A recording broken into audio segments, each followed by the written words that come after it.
ñu suivre ci Seneweb TV ak seneweb.com ñu ngi rafetlu bu baax a baax ànd bi ngeen ànd ak ñun di jaajëfal bu baax a baax li nga xam ne moo nekk seen taxawalin tey ji nag dañu fas yéene waxtaan ci benn secteur boo xam ne bu yaatu la moom la doon waaye itam doon loo xam ne au quotidien des Sénégalais da ciy participer te saa yu nekk bu nit ñi yeewoo am ñoo xamante ni soxla nañ ko lool mu di lu jëm ci wàllum pharmaciens yi ak pharmacie yi waaye itam seen lëkkaloo gouvernement bu Sénégal rawatina jëwriñ bi nga xam ne lu ñu dénkee lu jëm ci wàllum paj mi moo tax tey ñu dalal ci plateau bi docteur Serigne Ahmadou Bamba Ndour moom moo nekk président du syndicat des pharmaciens privés du Sénégal moo doon suñu gan tey docteur am naa mbégte lool dalal la ci Seneweb TV ak seneweb.com. ñu ngi leen di sant di leen di gërëm ci invitation bi di nuyu seen auditeurs yi ak seen ñëpp ñu nga xam ne ñu ngi suivre Seneweb. di ci profité aussi di nuyu képp kuy pharmacien nga xam ne mu ngi fii ci Sénégal di leen di jaajëfal seen mission de santé publique yu nga xam ne ñu ngi koy doxal saa su ne. waaw ñun tamit ñu koy rafetlu bu baax a baax ci liggéey au quotidien boobu nga xamante ni yéen a ngi koy amal ndax dafa doon loo xam ne nii boo ko xoolee bu baax a baax lu mucc ayib la. ndax dina permettre au quotidien également nit ñi di mën di satisfaire seen besoin bu ñu amee ay jafe-jafe mais tey dafa mel ni jafe-jafe bi tamit laal na yéen seen secteur. alors tey ji bu ñu doon jàpp loo xamante ni war nañ ko mën a woowee urgence. loo xam ne ni yéen fa ngeen toll tey ñeewal ci gox na ma mais surtout pour alerter lan la doon exactement. jafe-jafe yi dafa yaatu parce que secteur pharmaceutique te di loo xam ne dafay boole ñu bëri. parce que suñu nee pharmacie du seulement pharmacien bu ngeen xam ne moom ngeen di gis ñu leen di jox seen i garab qui font de la dispensation mooy pharmacie yu ngeen am seen koñ yi nekk. le pharmacien c'est depuis la production. l'industrie pharmaceutique su fa jógee mu jaar ci grossistes répartiteurs yi su fa jógee soog a yegg si ñun. loolu benn segment la. mais les pharmaciens aussi ce sont les biologistes ñu ngay fekk ci hôpitaux yi ñu nga xam ne ñooy def analyse yi. ñooy def yu nga xam ne lépp li nga xam ne biologie lay doon. donc mu doon loo xam ne dafa yaatu te pharmaciens yi dañuy dem ba nga xam ne ñu nga xam ne ñooy assurer la communication sur le médicament les agences de promotion du médicament pharmaciens yi fi nekk. donc tout l'environnement du médicament est occupé ici au Sénégal par des pharmaciens. D'accord. donc ba mu ko defee Sénégal dañoo seetlu jamono ji fu si nekk dafa am ay problèmes. waaw et problèmes yooyu suñ ko réglé wul malheureusement c'est la disponibilité du médicament qui est menacée. ok donc ñun ñëpp gis nañ li fi xewoon temps Covid bi. waaw nga demoon ba gis garab dafa doon jafe. garab yu nga xam ne dafa waroon am si la prise en charge de cette pandémie amoon problème. d'accord bañ ci génnee ñu ne non il faut maintenant travailler à une souveraineté pharmaceutique. et ça c'est une décision de l'État. d'accord pharmaciens yi ba ko état bi lancé ñun tooguñ dañoo dajaloo suñu biir. waxtaan ku si nekk indi seen la nga xam ne nga am sa dërëm sa ñaar dërëm ñu constituer ay sociétés. oui actuellement nii depuis lors am na ñaari sociétés yoo xam ne taxaw na. d'accord muy Teranga Pharma ak Sokafi. fekkoon na fi ñeneen tamit. muy Médis ak ñeneen ñi nga xam ne ñoo si tegu. Parenterus et autres. maintenant bañ ko taxawalee ba pare nag il fallait quand même comme industrie pharmaceutique dafa diis. nous on a besoin d'un appui de l'État damay commencer rek ci benn segment depuis la production. on a besoin de l'appui de l'État pour quand même usines yooyu ñu mën leen lancer ñu mën di produire fii di Sénégal de sorte que ni on sera compétitif non seulement le médicament l'approvisionnement en médicaments sera assuré. mais le coût de l'accès au traitement aussi sera abaissé. d'accord loolu mu nekkoon benn mais malheureusement depuis lors on peine à lancer l'industrie pharmaceutique sénégalaise. parce que les coûts de la production demeurent exorbitants. D'accord. L'électricité coûte cher au Sénégal. Les sites, même ceux qui ça coûte cher au Sénégal. La main-d'œuvre coûte cher au Sénégal. Donc loolu nag suñu amul benn orientation. suñu amul benn appui de l'État. malheureusement day metti. mooy vous allez produire des médicaments mais malheureusement ñi nga xam ne sax ñooy jógee à l'étranger di ñëw jaay Sénégal ñooy gën a yomb. d'accord xam nga loolu c'est-à-dire benn loo xam ne contradiction lay doon. mais nag bañ déggee discours des nouvelles autorités quand ils parlent de subventions ciblées. ñun loolu daf ñuy rassurer. tey seen secteur suñu secteur dina si war a mën a bokk parce que tey suñ subvention woon par exemple l'électricité pour la relance de l'industrie pharmaceutique. dina doon lu rëy loo xam ne dinañ ko teggi si nga xam ne les industries locales. pour ñoom ñu mën a am benn santé boo xam ne dinañ mën a lancer wu dans la production sur toute la chaîne de valeur. d'accord nga jógee fa ñëw si les grossistes répartiteurs yi nga xam ne ñooy jël garab yi nga xam ne usine bi defar na ko pour mën ko distribuer. Il y avait une grosse incompréhension boo xam ne dafa annoncé avec yenn services état yi mooy nga commencer par les services du commerce. avec la douane et même avec la DGID. parce que am na si yoo xam ne y avait une grosse incompréhension. Incompréhension. Incompréhension. D'accord. Je vous parle par exemple du transport du médicament. qui est assuré par le grossiste. Parce que le médicament, quand même, les prix sont structurés. Les médicaments, c'est-à-dire que foo mën dem ci Sénégal soo nee jaay ma tel garab. pharmacie yëpp benn prix bi lay dem. nangam du changer. ñoom sax suñ lay jox garab dañ lay jox étiquette. loolu du volonté pharmacien bi du volonté dara mais loolu ba daay garab bi dugg li ñuy wax balaa ngay am autorisation de mise sur le marché. dañuy déterminer la structuration des prix. D'accord. te structuration des prix yooyu même la nouvelle loi 06/2023 daf ko ñëw renforcer ne le transport est à la charge du grossiste. D'accord. Ce qui permet de maintenir ces prix-là de manière homogène sur toute l'étendue du territoire. D'accord. ñoom ba ñu ñëwee dañ ne non. Le transport doit être assuré doit être supporté par le pharmacien. D'accord. ñu ne leen déet loolu su ngeen ko defee mooy lan. tey su ñu joxee garab taxe ñu transport bi obligatoirement dañ koy impacter ci prix bi. su boobaa prix bi day yokk. prix bi day yokk et prix bi yokk bi rek la moo ci am may am une déstructuration. nu dëkk bi gën a sore. muy gën a cher. prix bi di gën a cher. ci voilà dëkk li ngay jëndee garab bi centre ville du bokk lu nga koy jëndee Pikine du bokk lu nga koy jëndee Guédiawaye du bokk lu nga koy jëndee Sédhiou du bokk lu nga koy jëndee Matam. et quand même suñu xamee ni fekkee yow soo dëkkee Matam la ngay jëndee garab mooy gën a cher que li ngay jëndee garab Dakar loolu c'est même encourager le marché parallèle. ñu leen déet lii su ngeen ko defee non seulement y a un impact sur c'est dans la poche du patient. Mais malheureusement vous risquez de déstructurer carrément le secteur pharmaceutique. D'accord. loolu tamit mooy ci grossiste yi. Par exemple il y a beaucoup d'incompréhension avec les services de la douane sur la classification des médicaments. La douane également. La douane. Ouais. Parce que douane garab bi su ñëwee suñ koy dugal ci dëkk bi dañ koy classifier. waaw selon qu'il s'agit d'un médicament d'un complément alimentaire d'un produit de la parapharmacie bu ci nekk daa am nañ koy classer et nañ koy classer mooy tax ñu ne la garab bi amul TVA parce que état moo ko jël ci moom pour permettre garab yi ñu mën ko jekk. non garab bi c'est un produit de confort. donc kenn du ko dindi TVA bi parce que ku koy jël c'est pour le confort. pour quand même booster ainsi de suite. ne garab bi nii bu ci nekk dafa am benn lu ngi ciy fay. maintenant ñun à notre grande surprise.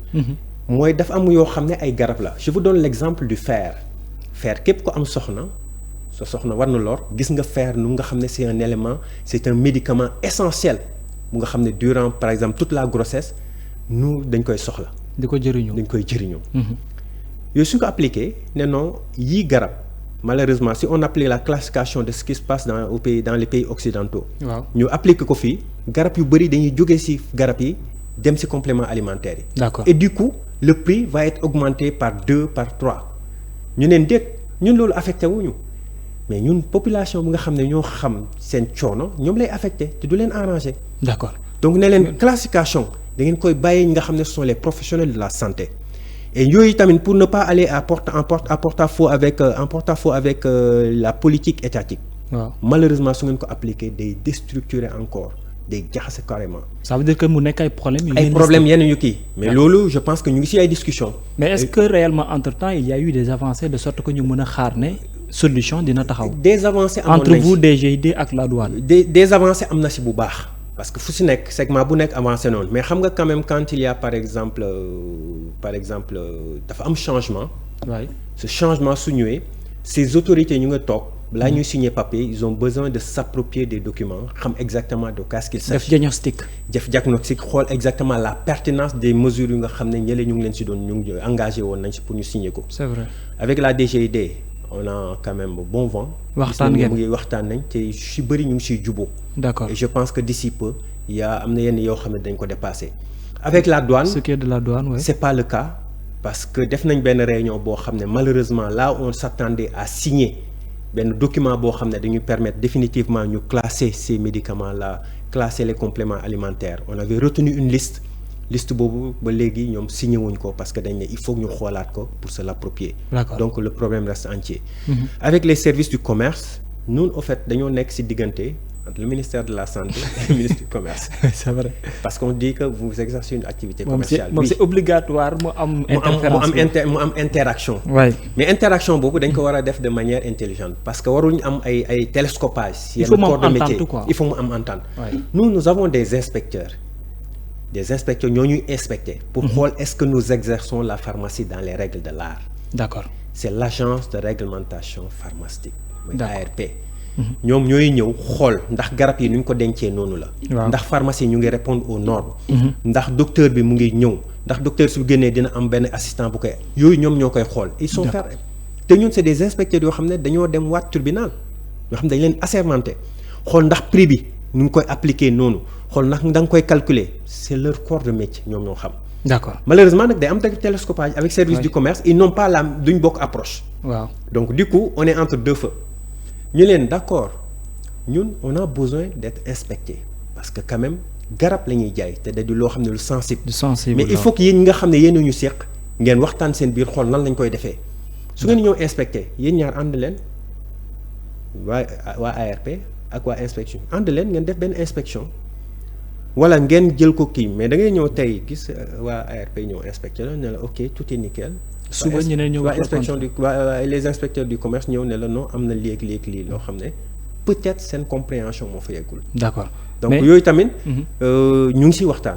d'accord et je pense qu'on est en phase de trouver une solution. d'accord pour mais compte tenu de tout cela yéen ñii am na solution mais n'empêche à d'autres mots yu nekk ci secteur bi et vous comptez organiser des journées boo xamante ni mën na gis teewaayu jëwriñ bi ñu dénkee pàcc bi. tout à fait journée yooyu c'est lan la exactement mais surtout lan ngeen yaakaar ne urgence la te soxla ngeen ministre bi bu ñëwee mu teewlu leen ci. waaye ba ñu ñëwee xool diagnostic bi ñu xool ni fuy metti dafa bëri. waay te secteur bu nekk dafay metti ñu ne on va essayer d'organiser les journées du médicament. d'accord. choisir benn thème boo xam ne benn thématique boo xam ne day transversale. ça nous permettra de discuter sur les problèmes de manière transversale du problème. donc on a choisi les dates du 25 26 27 octobre. Inch'Allah. donc là thème principal bi mooy l'économie du médicament le Sénégal face aux mutations du système sanitaire. d'accord xam nga loolu boole na lépp. l'économie du médicament de manière transversale. ñu choisir ay sous-thèmes. ñu ne balaa ngeen ne naam nekk fi je vous ai parlé de l'inspection je vous ai parlé de la nouvelle loi ñu ne première journée bi dañ koy dédier par exemple à ce corps de métier mooy l'ARP ils vont nous parler des nouvelles dispositions de la loi xam nga suñu amee loi dafa am l'ancienne loi et la nouvelle ñu ne qu'est-ce qui a réellement changé quelles sont les nouvelles dispositions yoo xam ne pharmaciens yi war nañ ci focuser war nañ leen ci informer pour que quand même ñoom ñu gën leen habilité à exercer leur mission de santé publique. d'accord donc loolu suñ ko defee aussi on va parler de l'inspection de la pharmacie je vous en ai parlé tout de suite. waay ñu ne nañ ñu codifier. de sorte un inspecteur qui arrive on ne sera pas là à dire que lii ci la bokk yooyu ñu xam ne exactement l'inspection va toucher sur tel point ñu codifier ko. d'accord comme ça ku nekk xam na lan moo lay xaar su inspecteur dugal fekkee y a des manquements. ñu xool nan nga koy résorber su fekkee les manquements sont graves. ñu xool quelles sont les sanctions et on va l'assumer. Ça c'est la première journée. Le deuxième jour on va parler de la viabilité de l'officine. d'accord qui est un segment quand on parle de l'office ce sont les pharmacies que vous avez dans seen koñ yi. la viabilité de l'officine qu'est-ce qui impacte maintenant cette viabilité si je vous dis aujourd'hui plus de 40% des pharmacies traversent des difficultés. 40% traversent des difficultés et quand on parle de difficultés. vous avez du mal à honorer vos factures parce que grossiste suñu la joxee seen garab da nga leen di fay. soo demee bu mënatoo leen fay y a un problème. donc économiquement da ngeen. économiquement on est essoufflé soo waree fay sa personnel di dem ba le 10 pour fay leen dafa am problème soo waree fay sa luyaas y a un problème on nous exige maintenant à climatiser les pharmacies avec le coût de l'électricité tu as par bien am facture 400 ça devient encore problématique. Qu'est-ce que vraiment qui affecte cette viabilité loolu dinañ ci wax le marché parallèle. donc ça sera l'occasion pour vous de s'asseoir avec le ministre tutelle. Wow. Et puis ce sont des professionnels ce sont des professionnels des personnes yoo xam ne lu ñuy wax des personnes ressources ñoo xam ne lu ñu la wax ci milieu bi rek da ngay ko dakk téere. d'accord ñu def ko sous forme de panel. ok discuter échanger pour xam exactement tey naa la wax le marché parallèle. Le monopole du pharmacien est agressé. La marge du pharmacien. La petite histoire, en 1914, lors de la dévaluation, on avait accepté de baisser la marge du pharmacien. Wow. de 4 voire 5 points. Wow. Pour maintenir le médicament à un prix acceptable. Nous, dañ ko defoon dañ ko cédé woon. Pour accompagner le gouvernement à faire face à cette dévaluation. Et on avait une promesse ferme que quand, par exemple, on aura une santé économique, que ces points-là allaient nous revenir. Ce qui n'a pas été fait. ba léegi nii. ba léegi amu leen ci satisfaction. entre 94 et léegi c'est maintenant 30 ans. donc même bu ngeen demee di waxtaan ak ministre bi la ngeen fay tënk. malheureusement duñu avancé 30 ans. Ouais. Le coût de la location a augmenté le coût des salaires a augmenté l'électricité a augmenté yëpp charge yëpp dafa yokku. d'accord maintenant cette faible charge malheureusement les pharmaciens ne s'en sortent plus Et en plus, entre 1994 et aujourd'hui, pratiquement le nombre de pharmaciens a été doublé, voire triplé. A été multiplié par 2, voire par 3. Donc, yow nga xam ne da nga amoon cohorte de patients bu xam ne gën a vague léegi dafa gën a rétrécir. Donc du coup. Pharmacie da ngeen koy gis da ngay ñëw pharmacie bi ne peut pas avoir toutes les références. Parce qu'elle n'a pas une santé financière pour le faire. Maintenant qu'est-ce qui est agressé? C'est sa mission de santé publique. C'est vrai. Parce que yow amee sa pharmacie sa koñ c'est pour que garab boo soxla soo demee fekk ko fa. Maintenant su fekkee da ngay wër Ndakaaru si on ne parle pas des ruptures mais il y a un problème de mise en place. On n'a plus les moyens de faire face à cette flambée des charges. C'est vrai. loolu benn la je vous ai parlé tantôt des mutuelles. Oui. Parce que sànq may wax ne ma au-delà de ça je pense très bien que problème IPM mais aussi di ngeen ko di ngeen ko étaler ci kanamu ministre. loolu mu ngi ñuy dugal ci pax. mais lan moo ci ne exactement. mutuelle yi yow da ngay liggéey Seneweb. nga affilié wu benn mutuelle wala bi IPM. saa yu weer dee nga jël sa cotisation jox ko waaw. pour mën a accéder aux médicaments et aux soins. mën a dem hôpital. parce que moom da nga koy jox pour moom muy fay da nga koy fay te da nga koy fay à l'avance. waay. léegi ñoom dañuy ñëw. jox la ordonnance ne pharmacie Serigne Mbacké Madina moom lañ agréé nga ñëw jël fa sa garab. waaw ñu ne on te paye 15 jours d'acte de facturation 2 mois 1 mois d'acte de facturation on peut aller même jusqu'à 2 mois d'acte de facturation. D'accord. su ñëwee ñu joxal la sa facture yow nga toog 15 jours 1 mois voire selon le contrat qui vous lie. pour nga fay ko. maintenant da ngay gis koo xam ne day toog at du la fay. et pourtant mu ngi encaissé garabu mu ngi encaissé xaalis patient bi. mu ngi jël xaalis nit ñi jël nit yi et di koy lu si gën a doy waar mooy di koy orienté feneen. di si tabax ay immeuble di si def ay placement dans les bourses de valeur alors que le pharmacien court derrière son argent. mais man nekkuñ di investir tamit pour taxawal yeneen. di investir feneen yeneen pharmacie. jël xaalisu pharmacie di investir feneen. yow soo demee ba si yàgg mënatoo nga tëj leen ñu dem si keneen def noonu actuellement nii am na benn mutuelle boo xam ne du ma ko citer. oui doit plus de 400 millions à certains pharmaciens. 400 millions. Des assurances qui doivent de l'argent aux pharmaciens. Des IPM qui doivent de l'argent aux pharmaciens. loolu mënatul wéy ñun il faut quand même qu'on se respecte. D'accord. parce que tey soo demoon hôpital ñu defal la ordonnance bi du moo lay faj. c'est vrai. du ordonnance ba lay faj la lay faj mooy ca pharmacie bi la. maintenant soo amul accès aux médicaments. y a un problème. et mën nag ñun mënuñ di continuer di jox garab koo xam ne du la fay. c'est vrai dëgg la. léegi maintenant nous le syndicat. dañu jël benn résolution. d'accord yoo xam ne suñ si deful on va aller sur des conventions cadres.